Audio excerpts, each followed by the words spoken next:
Tras salir de la dictadura militar de Porfirio Díaz, quien durante 35 años controló la vida del país de la mano de la clase adinerada, se gestó una revuelta en 7 años, de 1910 a 1917, pero cuyos acuerdos establecidos en una constitución llena de artículos que nos dicen hoy en día cómo deben ser las cosas, fueron tomando forma muchos años después. Dependiendo de la generación que lo relate, se puede creer que la Revolución Mexicana fue suficiente o se convirtió en una trampa. En este episodio, dos enfoques nos describen lo rescatable, lo urgente de volver a mirar y pelear.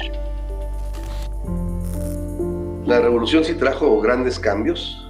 Ha habido un proceso de reversión de lo que fueron las conquistas revolucionarias, lo cual no es extraño porque las revoluciones es común que tengan contrarrevoluciones y es común que se den procesos regresivos, pero logran conservar algunas cosas. Pasó en la Revolución Inglesa, pasó en la Revolución Francesa, pasó en la Revolución Rusa y de alguna manera empezó a pasar aquí en México desde los años por lo menos de Miguel de la Madrid. De hecho, probablemente la más importante porque justo a partir de ese movimiento político, social, pues buscaron muchos derechos, particularmente para las clases menos favorecidas, en este caso los obreros, los campesinos.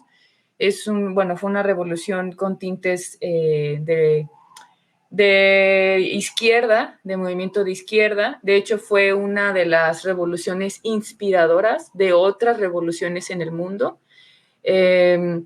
Y que marca un parteaguas incluso en la historia del siglo XX a nivel internacional. En el siglo XXI estamos plagados de desigualdad justo al detonante de iniciar una guerra contra el modelo opresor que principalmente permitía brechas entre los ricos y los pobres. Sí es una revolución, no es una revolución socialista como la rusa, pero sí es una revolución social y política. Es una revolución política que es lo más fácil de ver porque cambió el régimen. El Estado oligárquico, representado por el porfiriato, fue sustituido por un Estado revolucionario que empezó a crear condiciones para nuevas clases sociales y un nuevo pacto social, pero también conjuntamente un nuevo bloque gobernante, en el que estuvieron representados diversos sectores que vino a encabezar definitivamente y a marcar el rumbo la pequeña burguesía. La academia opina sobre si hubo un triunfo, pero agregan que como todo proceso social y político, se descompuso lo conseguido gracias a personajes de la clase política partidista. Jaime Tamayo vuelve a lo que consiguió Álvaro Obregón. Impone una nueva legalidad, que es precisamente lo que era un proyecto en ese momento, que es la Constitución del 17, con la cual que sale durante la jefatura de Carranza, y que Carranza no logra imponer su modelo. Sale la posición de los obregonistas, que es la posición radical, que plantea una serie de cambios sociales, no solo políticos, como quería solamente Carranza, y entonces Carranza no la aplica en ese sentido, pero con Obregón se empieza a aplicar. Y yo hablaba de un cuarto momento con Lázaro Cárdenas, que consolida esto, pero ¿qué significa? Y ahí es donde hablo de un cambio social. Este proceso implica no solo la sustitución del viejo bloque formado por la oligarquía terrateniente, el capital extranjero, la Iglesia católica, sino pues se le impone una nueva legalidad que acaba con una clase social que formaba parte precisamente de este bloque dominante, que son los terratenientes, que es los latifundistas. No es que no siguieran existiendo latifundistas, pero de manera individual, ya no como un grupo social estructurado a manera de una clase. Esto genera también una nueva clase social, que son los ejidatarios, es decir, los poseedores, porque no son propietarios de la tierra que se reparte, y se restituye a las comunidades indígenas. Ahí nace el modelo por el que nos hemos regido más de 100 años, el Estado mexicano, que presta y regula derechos con evidentes marginaciones, sostenido de un romance por lo vivido y lo que se clasifica como nacionalismo. Así lo explica Hilda Monraz. La Revolución Mexicana es una revolución de revoluciones. Al interior de ella, pues hubo muchos movimientos encabezados por distintos personajes con distintas posturas políticas. Casi siempre la uniformamos en pro del campesino, del obrero, de los sindicatos, de las agrupaciones laborales, pero dejamos de lado que hubo otros grupos que también estuvieron pues luchando, entre ellas las mujeres, que para ese momento ya se llaman abiertamente feministas. Voy a hablar particularmente de un caso que fue Ermila Galindo.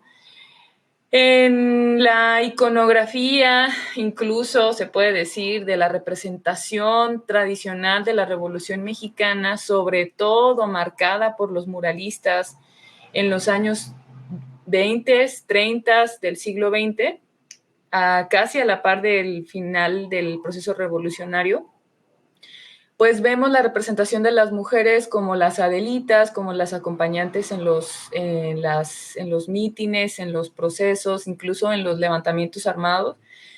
Pero Diego Rivera, José Clemente Orozco, sobre todo Diego Rivera, las pintó como las indígenas, las campesinas, las acompañantes. Casi nunca las vemos como las líderes que en realidad también llegaron a ser. Por supuesto que la Revolución Mexicana no se trató solo de la repartición del campo y el reconocimiento de ciertos derechos, pero si se lograron triunfos, fue gracias a la estrategia y protagonismo de mujeres que además forjaron nuevas generaciones. Retrataron el trabajo de las mujeres en la Revolución Mexicana y posterior a eso. Me estoy refiriendo a, sí, a lo mejor algunas adelitas, algunas campesinas, algunas obreras, pero también las maestras. Yo creo que hay que destacar el trabajo de las maestras en la Revolución Mexicana, porque fue un gremio que desde el siglo XIX el magisterio ya tenía un proceso de feminización, que se le llama en la historia. Es decir, la mayoría son mujeres en el magisterio. En el siguiente bloque, la revisión crítica para entender por qué la lucha popular en el 2023 no es una causa perdida.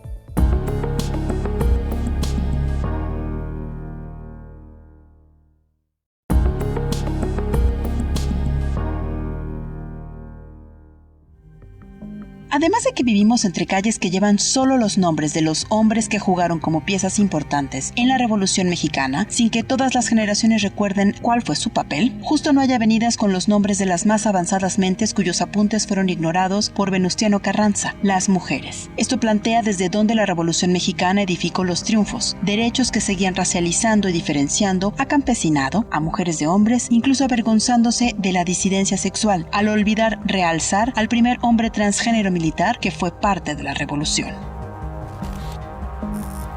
En el caso mexicano, a pesar de los intentos de las reformas, incluso la Constitución con Salinas y las posteriores, ¿no? Y el intento de que el campo pasara a manos del gran capital, supuestas alianzas con los campesinos, etc., los ejidatarios de alguna manera han permanecido con características ya de pequeños propietarios, pero aún así existen ejidos y existen ejidos colectivos. Es decir, no se logró desmantelar totalmente, no se logró reconstruir el latifundio, a pesar de que dentro del modelo neoliberal, si lo vemos, no es tan novedoso, tiene mucho que ver del modelo porfirista en términos económicos. Este proceso de concentración del capital en los espacios del campo y la ciudad, etcétera, pero también el intento de desaparición de las estructuras de organización social, que es otra de las grandes conquistas, como son los sindicatos, las organizaciones campesinas, que a pesar de que se ha tratado de desmantelarlas, de hacerlas a un lado, de una u otra manera sobreviven. Y aun cuando el sindicalismo pareciera estar hecho a un lado en la historia más reciente, en realidad sigue teniendo cierta vigencia. Si nosotros vemos los trabajadores sindicalizados versus trabajadores no sindicalizados, aún los sindicatos charros garantizan un mínimo que está en la propia Constitución, que son conquistas que vienen de la Revolución, desde la jornada máxima, el salario mínimo. Repartos agrarios como propiedad social y derechos colectivos generan una nueva clase social con la oportunidad de atajar las desigualdades. Pero pronto el partido hegemónico emergido de la revolución, el PRI, se le impuso dar giros de tuerca, específicamente en el gobierno de Miguel de la Madrid, concretizados con el inicio del neoliberalismo como modelo económico y de vida. Desde la época de Miguel de la Madrid, plegado totalmente a los Chicago Boys, parecía discípulo de Pinochet en este sentido, no pudo desmantelar la educación pública y traía ese proyecto. Esto digo porque a mí me tocó incluso ir a discutir en algún momento las propuestas que ellos traían de privatizar la educación pública prácticamente. No lo lograron, pero cerraron una serie de cuestiones que hoy, como quiera que sea, por supuesto la llamada cuarta T no tiene que ver ni el nivel que tuvo la Revolución Mexicana, ni la reforma, ni la independencia, es una cosa mucho menor, pero restableció la gratuidad de la educación en todos sus niveles, y esto es parte de la revolución. De hecho, algunos intelectuales llegaron a considerar el caso de la Universidad de Guadalajara uno de los más grandes herencias, digámoslo así, de la Revolución Mexicana. Algo que sí nos conecta desde el 2023 con la década de los 90 en el marco de la Revolución Mexicana es que se empiezan a desmantelar las instituciones nacidas después de 1910, asegurando que no sirven pues el Estado es malo y el bueno es el mercado. Sí, la Revolución Mexicana tuvo aportaciones importantes. Hay retrocesos muy lamentables y bueno, pues así es la historia y tiene que ver también con la capacidad o incapacidad de los pueblos para conservar y defender sus conquistas, porque luego se les olvida y piensan que esto ya está dado y que no hay que hacer mayor cosa. Y yo pongo el ejemplo a veces de que, así como la democracia, también la vemos como algo que ahí está, pues hay que ver que es un producto de una lucha muy larga, ¿no?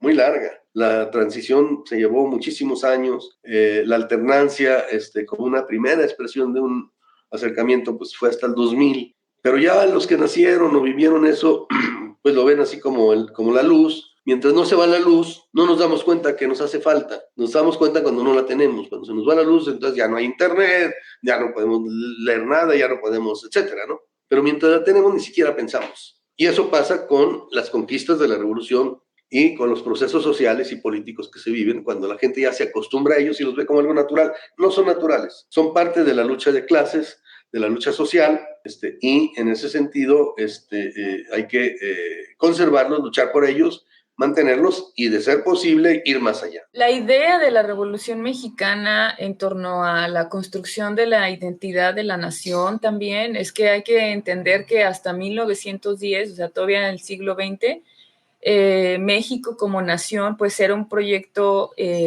todavía muy vulnerable, ¿no? O sea, las luchas en el siglo XIX dejaron procesos todavía muy dolientes en la población. Entonces, 1910 ya es un estallido en medio de la pobreza, de la lucha por la justicia.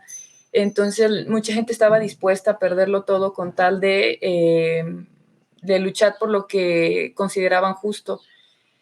Las condiciones de los indígenas, de las poblaciones indígenas, pues eran y lamentablemente siguen siendo precarias. Entonces, la Revolución Mexicana justo eso, ¿no? A lo mejor habría que indagar en el significado de revolución. Revolución es un cambio drástico, radical en la vida cotidiana de las personas.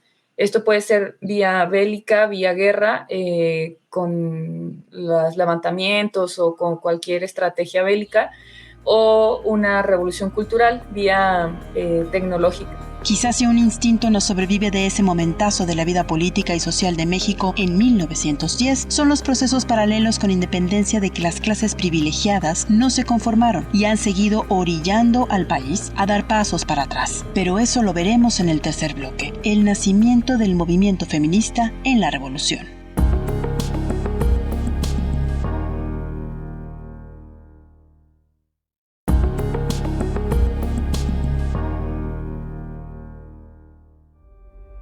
Para no olvidar lo vivido y ganado en la Revolución Mexicana con la intención de seguir aleccionando lo que había que cuidar, los frescos plasmados por muralistas en edificios públicos, hablamos de Siqueiros, Rivera y Orozco, nos recuerdan una visión sumamente machista y patriarcal. En este tercero y último bloque vamos a revisar los otros pulsantes trayectos marginados por un ideario que establece roles a las mujeres desde la Constitución. De hecho, hay historias particulares de personas que no se consideran dentro de la norma de la heteronorma y que se han destacado en la Revolución Mexicana. Me estoy refiriendo, por ejemplo, a Amelio Robles, quien nació mujer y que posteriormente pues, se identifica como hombre y fue uno de los grandes líderes de la Revolución Mexicana y se le condecoró como un soldado con ciertos rangos militares por el gobierno mexicano, ¿no? Con su nombre Amelio Robles. Entonces también vemos aquí la historia de la diversidad sexual que fue marcada a través de la Revolución Mexicana, ¿no? que también es algo muy importante que a veces no tomamos en cuenta a la hora de hablar de la Revolución Mexicana, solamente a esos grandes líderes que se han representado en las estatuas, en las esculturas públicas, en las pinturas, en los murales. Yo creo que la parte del muralismo es muy relevante. Tenemos que tomarla en cuenta porque justo fue una herramienta del gobierno postrevolucionario para que la población en general tuviera esa idea del nacionalismo después de la Revolución Mexicana y que ayudó a que se conformara una identidad.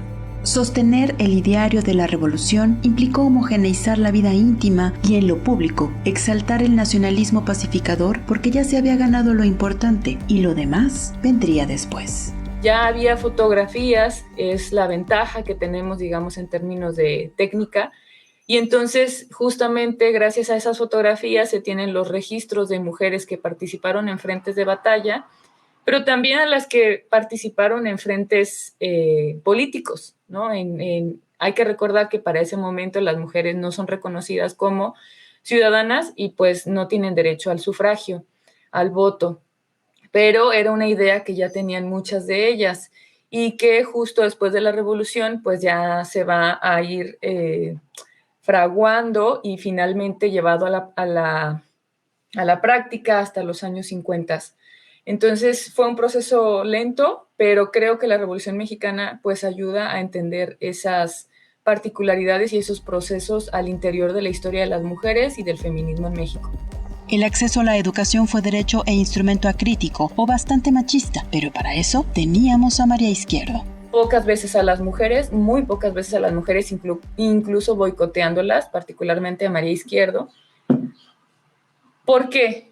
Porque en torno al ideal de la revolución también está un ideal de vida y de heteronormatividad, ¿no? En el que los hombres son los más privilegiados, son la cara de la revolución, la imagen de la revolución, la imagen del macho, del hombre poderoso, fuerte, valiente, tiene un gran peso en el ideal revolucionario. También tiene que ver pues con toda la carga cultural que se le dio el muralismo, pero también el cine, ¿no? Justo es el momento de la postrevolución, el auge del cine de oro mexicano, en el que vemos las imágenes son muy contundentes. Los hombres son ese ideal del el mexicano con mariachi, con charro, con tequila, el que puede con todas las cosas que le vienen encima. El trabajo de María Izquierdo es muy relevante porque ella retrata la vida cotidiana de su tiempo, porque ella hace denuncias a través del arte desde la visión de ser mujer y de ser mujer discriminada en su trabajo. Ella fue una jalisciense que pues tuvo varias oportunidades, pero lamentablemente muchas de ellas también fueron boicoteadas. Y discriminada, jalisciense, muy relevante. Ella tuvo una vida pues lamentablemente muy corta por todos esos problemas que vivió, pero lo que vivió nos deja un legado muy, muy importante. Es muy particular de su paleta de colores de María Izquierdo, lo vibrante, ¿no? Entonces encuentras rosas muy brillantes, con combinaciones con verdes, con azules, o por otro lado tienes obras en las que enmarca pues la nostalgia, la melancolía, la tristeza, con obras en tonos ocres, marrones. Juega mucho con esa paleta, con esas paletas de colores a diferencia de sus colegas.